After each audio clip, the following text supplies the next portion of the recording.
I don't want to be Herbert Hoover. Well, it's a shit show for the ages. Elon Musk versus Donald Trump. Well, part one. And I don't know where it's going to end, but I know how it started. It started with the big, beautiful bill that Trump pushed and MAGA insiders pushed, but Musk and U.S. senators in the Republican Party pushed back. And it just wasn't, it was too much. It was too much for the spectrumy world of Musk, and he turned on Trump, and now Trump is turning on him. Musk says that Trump is really in the Epstein files. And now Steve Bannon is saying we should deport Elon Musk. And Trump is saying that he's going to cancel all his government contracts. How did it happen? And what does this mean? That's an important question. We'll have to wait and see how that pans out. But right now, Musk is saying that Republicans should side with him. He's telling Republicans that he's going to start a third party. He says without him that Trump would have lost, which is funny because listen to this. To that statement, Musk claiming that without me, Trump would have lost the election. Eric Swalwell said, Donald, without Elon Musk, you wouldn't be president now. You'd be a prisoner. And that's an important thing to understand, what he said right there. One of the most compelling reasons that Trump ran in 2024 was the 91 indictments against him. And of course, the conviction in New York State and the upcoming trials for January the 6th and the document case in Florida. So yes, I think Swalwell's onto something there. And he needed Musk. He needed Musk and his hundreds of millions of dollars to win in 2024. But Sheldon Whitehouse focused on Musk's claim that Trump appears in Jeffrey Epstein's files, saying Musk goes full Epstein on Trump. He hasn't said bad about me personally, but I'm sure that'll be next. But I'm very disappointed in Elon. I've helped Elon a lot. He's not the first. People leave my administration and they love us. And then at some point they miss it so badly. And some of them embrace it and some of them actually become hostile. I don't know what it is. It's sort of Trump derangement syndrome. AOC wrote, we warned at every step that the GOP planned to do this. They said so. And we're talking about the cuts. No oil and gas subsidies were touched, but EV and solar incentive cuts were in the bill. And she went on to say, they said they do it, but y'all decided bullying trans people was more important than sensible energy policy. Republicans are fossil fuel extremists. They are owned by oil and gas, committed to ending EV, solar, etc. Most of this stuff came at the end of the trading day. We'll see how it works tomorrow. Tesla stock is going to get destroyed. And of course, Musk going back and forth now. Now Trump is saying that the Tesla is a piece of shit, and Musk is saying that Trump was a horrible leader.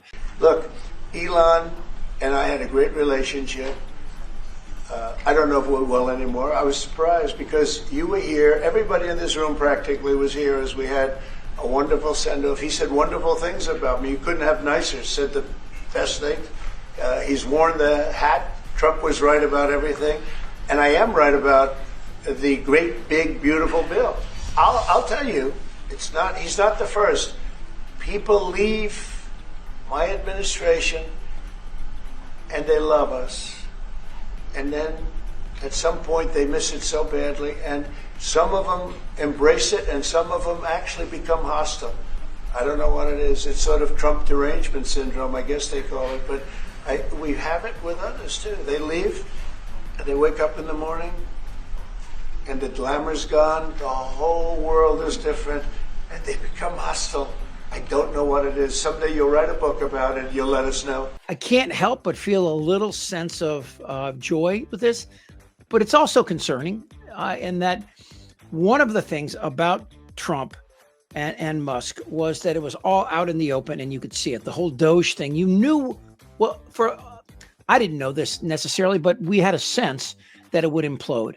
That the bureaucracy that these 535 people work in, it only works with these unseen federal employees. You think that these congressmen do all the research? I mean, when Marjorie Taylor Greene comes and tells you she voted for the big, beautiful bill and then later says, I didn't read it. And you go down the list and realize none of these guys read it. They have staff that does this. So if this is what Doge is after, the 535 people in Congress, they don't want it to touch them. So what happened was you saw cuts in federal employees in all these red states, but not in the nation's capital. Anyway, so what's happening right now, I mean, I'm just looking, The headline, look at this headline on Drudge. Musk, MAGA, crash landing, stock spirals, Trump and Epstein files, calls for his impeachment, blow by blow. What we have here are two of the very same people. Trump is a psychotic, sociopath, malignant narcissist, and Musk, a little undefinable, I think. Undefinable. He's obviously a spectrum. I mean, look at this. That's who he is. And the fact that he was on all these drugs the past 4 months while doing these cuts, while making these proclamations, it makes you wonder, really, who does have Trump's ear now? One of the things about Musk is I don't think he's a Stephen Miller. I don't think that he wants to, tear families apart and send, children who are U.S. citizens to El Salvador while their parents are in some jail. I don't get that sense from him. But Stephen Miller, well, this is Stephen Miller. Children will be taught to love America. Children will be taught to be patriots. Children will be taught civic values for schools that want federal taxpayer funding. So now we find ourselves looking back at Trump's relationships, and God, we have 44 months left of this. What's next? These Epstein files, that would be the line. That would be the one thing that would tear this apart for him if we did find out, either through some sort of conversation or photograph of Trump with a 13 or 14-year-old girl. Come on in. Go inside. An invitation into Donald Trump's world. Footage from 1992 found in the NBC archives shows the future president welcoming Jeffrey Epstein to his Mar-a-Lago estate. The get-together more than a decade before Epstein pleaded guilty to prostitution charges in Florida. Both men are seen enjoying themselves, Trump pointing out women dancing in front of them. We've had girls say that they were with Trump, but that's different because, I don't know what kind of, with AI now, Trump would probably say it was AI if something did come out. But of all the damning stuff here, the thing that I look at that really gets me the most is I think this will blow over eventually, that Musk will go on his way. And I think the SpaceX stuff, though, is in trouble.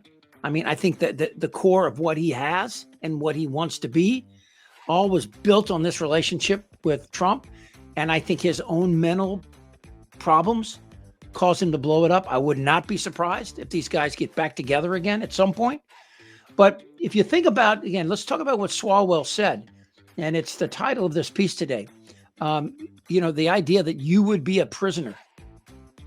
I think a lot of people believe that's true. That had Joe Biden or Harris won, and we'd gone forward with these trials, we would have found a lot about January the 6th that we already know, but it would have been brought in front of MAGA. It would have been the opportunity. It would have been an option to show the world what Trump has done, that MAGA just believes is all fake news. And they believe in, the Russian hoax and the witch hunts and everything. Obviously, there's so much at play here. And to see, Democrats revel in this is understandable, because I kind of feel the same way. But I worry. I worry now who has the ear and who is talking in Donald Trump's ear. Somebody has to. And if it's Stephen Miller and Steve Bannon, once a 1984 Orwellian presence in our schools, and the flip side of that, Steve Bannon, he wants to suspend habeas corpus and just arrest people, willy-nilly. He'll start with people that are brown skinned that he suspects are possible, undocumented workers. And what's after that, I don't know. But let me just add one more thing to this. This is Representative Marcy Kaptur. She's a Democrat from Ohio. And she spoke to the current shit show and said, while Elon Musk and President Trump mark their territory, the GOP is working to kick 16 million people off their health care, collapse rural hospitals, and rack up more debt. Also, billionaires can revive massive tax breaks. It's time for them to grow up or get out of the way. Which brings me to a divide. And we've always realized this, even if we didn't want to admit it, that someday we're going to have to make some sort of peace with the 75 to 80 million people that voted for Trump in 2024. And I think ultimately we'll do it by showing that the Democrats, when they have their shit together, offer options for rural America, red state, rural America, and also, the people watching this that live in my hometown of San Diego, walking around with their MAGA hats on, that the Democratic Party is not after them. They don't want to put trans people in their daughters' bathrooms. They don't want to, force people to throw away their religion or get rid of their guns. They have a sensible approach. And that's what the Democrats have to do. And I think what she said here, I think what Marcy Kaptur really captured something here when she said that Musk and Trump have marked their territory, and the GOP are trying to kick close to 20 million people off health care. And those people, a big chunk of those people are MAGA. So I guess enjoy the shit show. It's not going to last forever, but enjoy it while it is. I don't want to talk about this stuff. Am I wrong? Yes. Tick-tock. You're in a lot of trouble, Donnie. I think he's crazy. I'm Chip Franklin.